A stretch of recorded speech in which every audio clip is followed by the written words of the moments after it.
வணக்கம் நண்பர்களே, நான் நல்லா இருக்கேன். நீங்கள் எப்படி இருக்கீங்க? இன்றைக்கி என்னுடைய ஹஸ்பண்டுடைய பர்த்டே, அதனால் நாங்கள் இன்றைக்கி ஸ்பெஷல் லன்ச் அவருக்கு ஒரு கிஃப்டாக நாங்கள் ரெடி பண்ணியிருக்கோம்.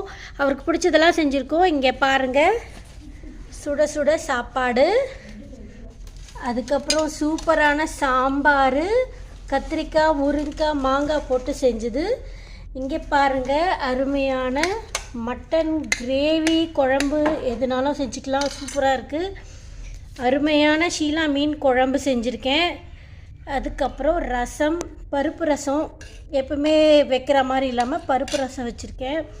சைட் டிஷ் பார்த்திங்கன்னா சூப்பரான எறா 65, எறா தொக்கு, ஃபிஷ் ஃபிங்கர்ஸ், அதுக்கப்புறம் வடை அண்ட் ஸ்பெஷல் பாயாசம். இந்த வாழையில் போட்டு நாங்கள் சூப்பராக ஃபேமிலியாக உட்காந்து சாப்பிட போகிறோம்.